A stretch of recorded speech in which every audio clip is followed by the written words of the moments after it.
Radio Clarín de Colombia.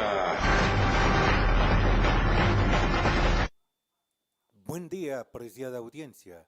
De nuevo con el noticiero Radio Clarín de Colombia de hoy, junio 13 del año 2023. Hoy tenemos noticias desde Colombia. Estos son nuestros titulares. Petro le dice a Biden levantar los bloqueos contra Cuba.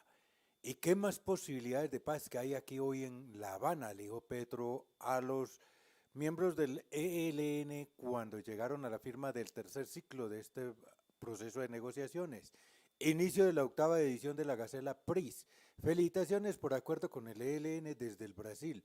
Bocanada de aire fresco a La Paz. Solicitud de asambleas juveniles. Economía creció en el 3% en este último trimestre. Indemnizarán a Ecopetrol. Faltó mencionar a un Mancuso que dijera del horno crematorio donde desaparecían a las víctimas. Despojos en Comunidad Santa María y violentada la sede del Partido Verde en Santa María. Esto queda en la parte norte de Colombia. Análisis que nos hace desde Bucaramanga, también del Gran Prix. Así pues, querida audiencia, iniciamos con nuestro noticiero del día hoy, 13 de junio del año 2023. A Biden le pide Gustavo Petro Francisco, presidente de la República de Colombia, levantar los bloqueos contra Cuba. Además, le dice a los del ELN que qué más posibilidades de paz que las que se ven el día de hoy al firmar estos preacuerdos en La Habana. Escuchemos al presidente Gustavo Francisco Petro Urrego ahí. Tengo que agradecerle a Cuba su hospitalidad para la paz de Colombia, que no es solamente de este momento, de este proceso, sino que viene acompañando un esfuerzo porque en Colombia no nos matemos desde hace décadas. Y aquí entonces venimos a entregarle a Colombia, y es por eso por lo que fuimos elegidos, que más sentido tiene estas posibilidades de paz que hay aquí, que se construyen aquí, la paz como una esperanza que cada vez se liga más, así ha sido, de ahí su esencia revolucionaria al cambio. Hoy otras generaciones seguramente tendrán en su corazón esas dos palabras, esperanza y cambio, como una bandera. Todos los dialécticos aquí presentes y fuera de este recinto sabemos que todo cambia, que todo fluye como el agua, que los regímenes, las formas de la política, el pensamiento humano fluye, que hoy la humanidad está en unas circunstancias que gritan cambio desde lo más profundo de la sobrevivencia de la especie.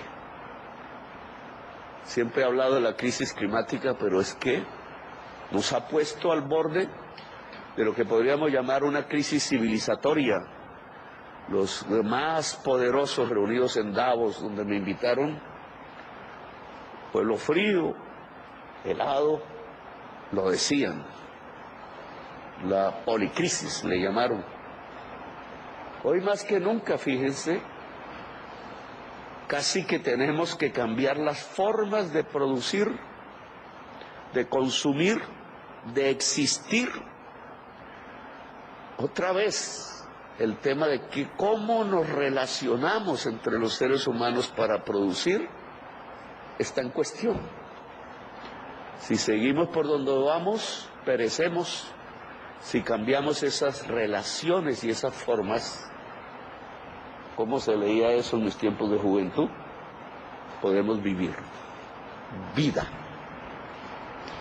Por tanto, nosotros estamos al lado de la vida. Y ustedes, los comandantes, las comandantes del ELN, al firmar estos acuerdos progresivos, se están colocando en unas circunstancias muy diferentes a cuando se firmaron los acuerdos del 84 o del 89 con otras formaciones insurgentes. Allá moría un mundo en esa época. La Guerra Fría, las construcciones que se hicieron en aquel entonces. Aquí nace un nuevo mundo.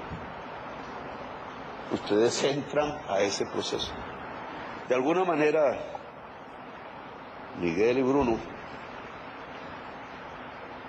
y eso hay que entenderlo también en su dimensión histórica, en el fluir dialéctico. En cierta forma aquí se acaba una fase, la insurgencia armada en América Latina.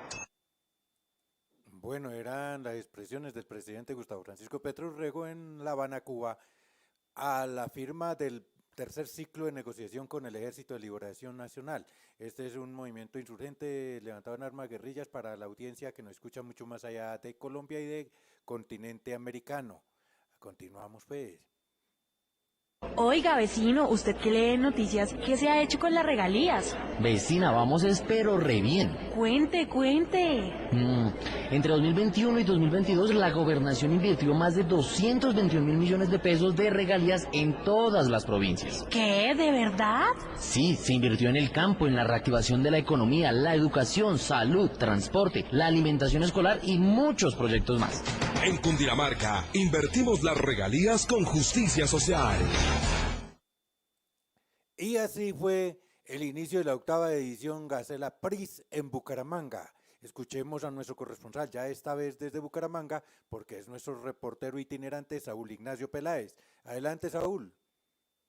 Buen día, amable audiencia, y un abrazo especial. Primera jornada del viernes 9 de junio acá en la pista atlética de La Flora en la ciudad de Bucaramanga para dar inicio a la 8ª edición del Gacelas Pris o la 8ª versión del Festival Atlético Club Deportivo Gacelas, que contó en esta oportunidad con una masiva participación de clubes, colegios y otras entidades de todas las regiones del país, más la invitación especial que se les hizo a unos atletas del estado Guanare en la República Bolivariana de Venezuela, que por cierto durante esa primera jornada dieron una nota muy alta, especialmente en las pruebas de medio fondo, marcha atlética y en algunas modalidades de campo en las categorías inferiores como la U14, la U16, la U18, la U12,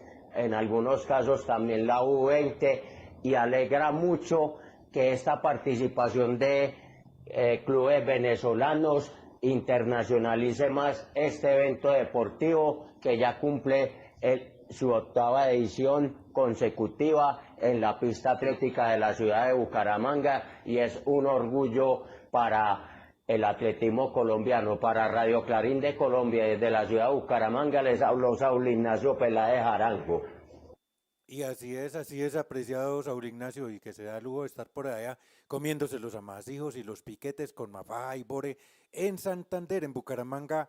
Esto es Santander del Sur, República de Colombia. Seguimos adentrándonos en las noticias de Colombia. Felicitaciones desde Brasil por acuerdos con el ELN, Ejército de Liberación Nacional, que se lleva adelante en La Habana, Cuba.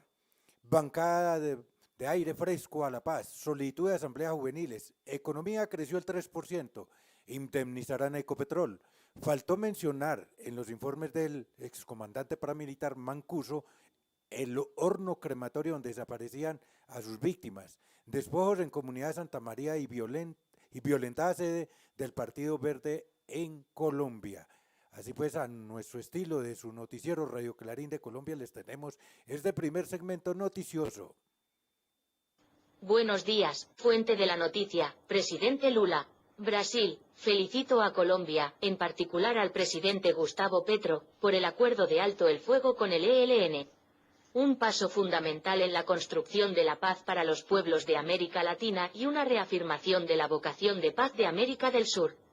Noticia 2. Fuente, Rodrigo Londoño, Partido Comunes. El pueblo colombiano siempre tendrá sentimientos de gratitud y afecto hacia el pueblo y el gobierno de Cuba, por su profundo compromiso con la paz de Colombia. Un ejemplo de amor, hermandad y solidaridad entre los pueblos de nuestra América. Gracias, siempre heroica y bella Cuba. Fuente, El Colombiano, Diálogos Gobierno ELN, Salto Adelante. Las noticias de estos primeros acuerdos son una bocanada de aire fresco que, sin duda, contribuye a dar optimismo, algo siempre necesario para las sociedades y los gobiernos.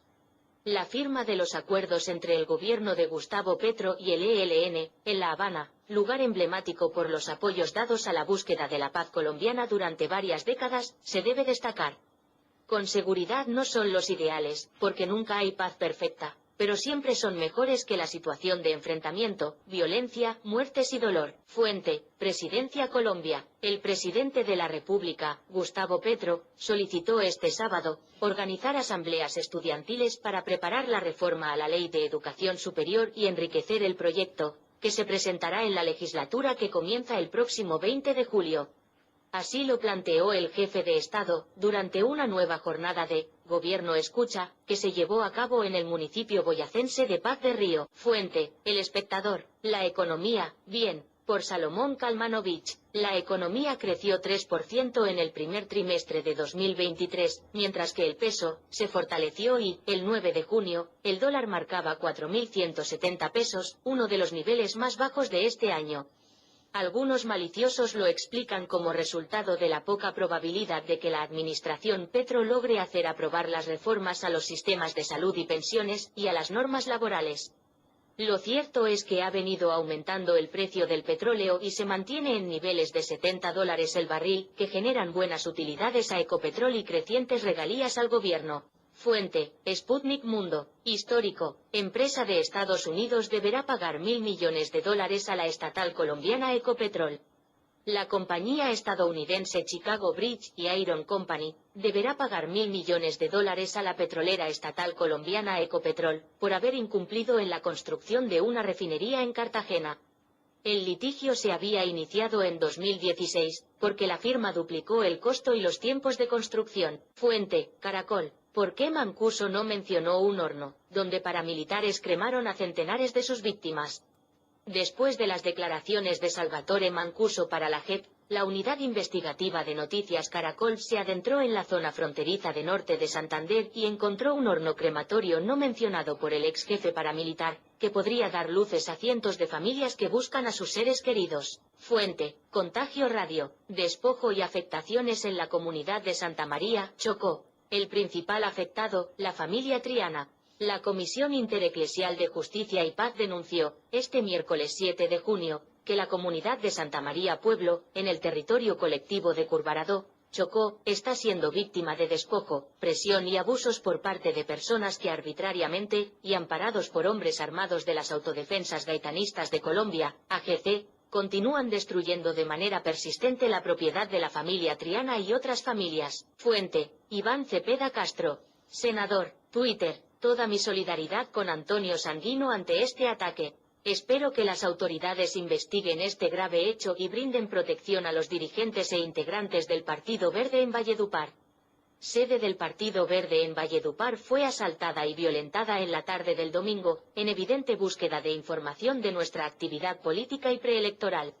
Solicitamos a autoridades garantías de seguridad y protección. Fin de la noticia. Gracias. Bueno, y ahora nos adentramos a Bucaramanga, donde está nuestro corresponsal itinerante Saúl Ignacio Peláez, con el análisis que nos hace de lo que ocurrió, de lo que fue este inicio del Gaselapris. Adelante, adelante Saúl Ignacio. Buen día, amable audiencia, y un abrazo especial. Y mientras cae el telón del evento de las Gacelas Pris en su 8ª versión en la ciudad de Bucaramanga, hay que ir realizando unos balances generales sobre el mismo, y hay varias apreciaciones muy importantes por hacer. La primera de ellas, la participación de un equipo venezolano proveniente de la ciudad de Guanare en el estado Portuguesa, con varios atletas juveniles, menores y algunos mayores. Eso para resaltar en primera medida. En segunda medida, la categoría de los gacelitos ABC, que son los que mal llamamos los gorriones en otros casos, mostraron su ternura, su angelicalidad y ese deseo infinito de ver el mundo desde la pista atlética en sus inicios. Los atletas máster que participaron en algunos eventos mostrando su experiencia, la resiliencia y ser básicamente un ejemplo para las juventudes. Y lo más importante, desde las categorías menores de 12 años hasta las categorías de mayores, inclusive la categoría máster de 40, hay registros tanto en tiempos de pista como en distancias para los saltos y lanzamientos, un presente y un futuro garantizado para el atletismo de Santander y de Colombia. Para Radio Clarín de Colombia, desde la ciudad de Bucaramanga, les informó Saúl Ignacio Peláez Arango. Bueno, Saúl, y nos traes unos amasí, unos bores, una mafada allá de esos sabrosos piquetes que hacen en Bucaramanga, sobre todo también en Barbosa y Puente Nacional. Gracias, Saúl Ignacio. Y así, querida audiencia, hemos llegado al final de esta emisión. Nos vemos el próximo día. Radio Clarín. Radio Clarín.